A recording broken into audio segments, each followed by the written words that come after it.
상처는 있되 은혜는 결코 잊지 말라. 누군가에게 받은 상처 중 잊지 못하거나 잊지 말아야 하는 상처도 분명히 있다고 생각합니다. 그러나 일반적으로 아픈 기억을 계속해서 쥐고 있는 것은 날카롭게 돋아난 바늘을 주머니에 항시 넣고 다니는 것과 같다고 생각합니다. 가지고 있어봤자 스스로를 해하거나 타인을 해하는 두 가지 중 하나가 발생하거나 어쩌면 양쪽의 경우 모두가 일어날 것입니다.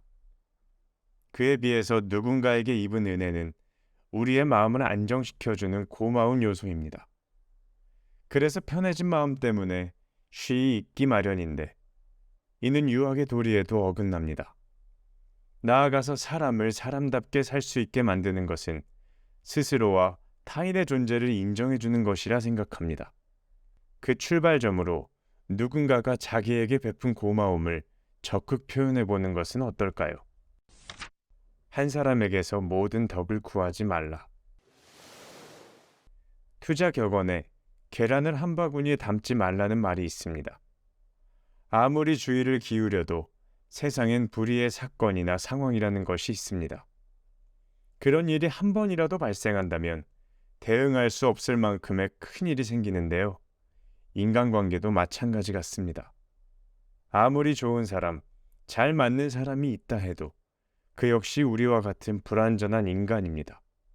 한 사람에게 오롯하게 의지하고 기대는 것이 낭만적일 수 있겠지만 한편으로는 서로에게 위험한 판단일 수 있다고 공자는 말합니다.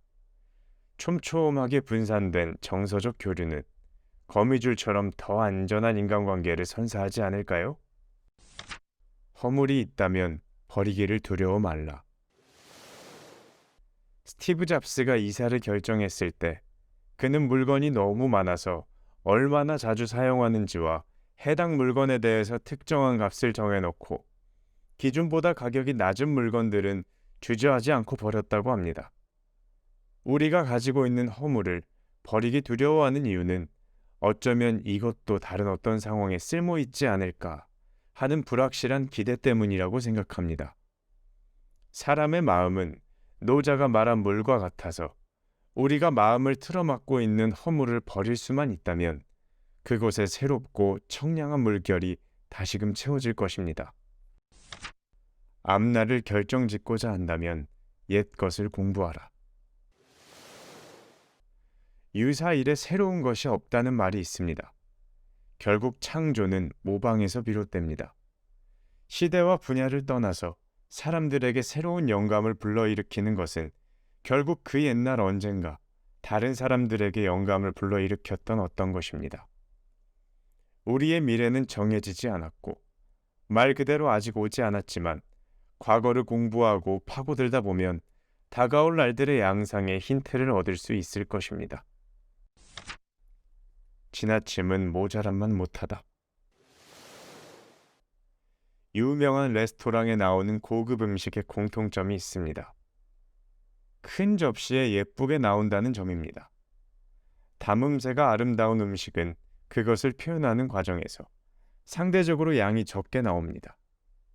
이것이 매우 부족하다면 먹는 이의 허기를 채우지 못하는 부족한 음식이 될 테지만 대개는 다음에 또 먹고 싶다는 마음을 먹게 할 것입니다.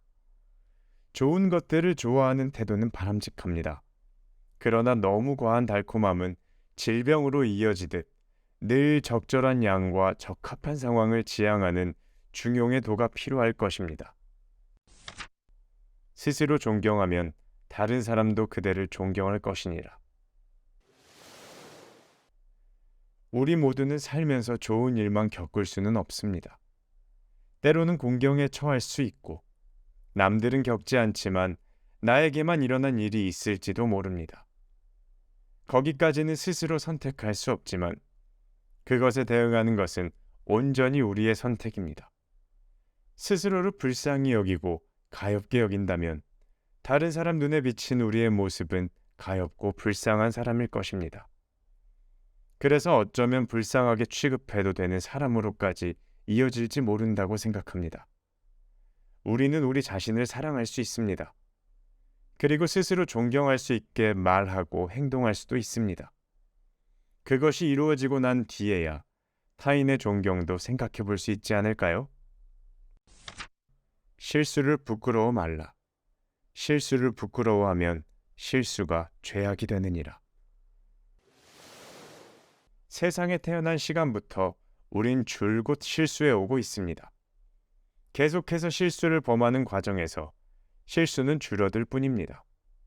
그 과정에서 실수가 없어지는 순간, 즉 건강한 상태 혹은 젊은 상태가 있기도 하지만 병에 들고 노화가 진행되면서 다시 실수는 잦아지게 됩니다. 매일 하루가 끝날 때 잠에 드는 것을 부끄러워하는 사람이 없듯이 새로운 것을 하기 위한 과정에서 발생하는 실수를 부끄러워할 필요는 없다고 생각합니다. 화가 치밀어 오를 때는 그 결과를 생각하라. 가끔 화가 나는 정도를 넘어서서 폭발할 것만 같은 느낌이 들 때는 나쁜 생각이 들곤 하는 것이 인간입니다. 그 상황 안에서는 무엇이든지 해도 상관없을 것 같지만 우리는 하루살이가 아닙니다.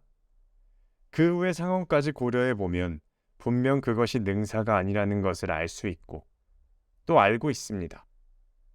나아가서 진정될 때까지 화가 나는 상황에서 물리적으로 피신하는 것도 좋은 방법일 겁니다.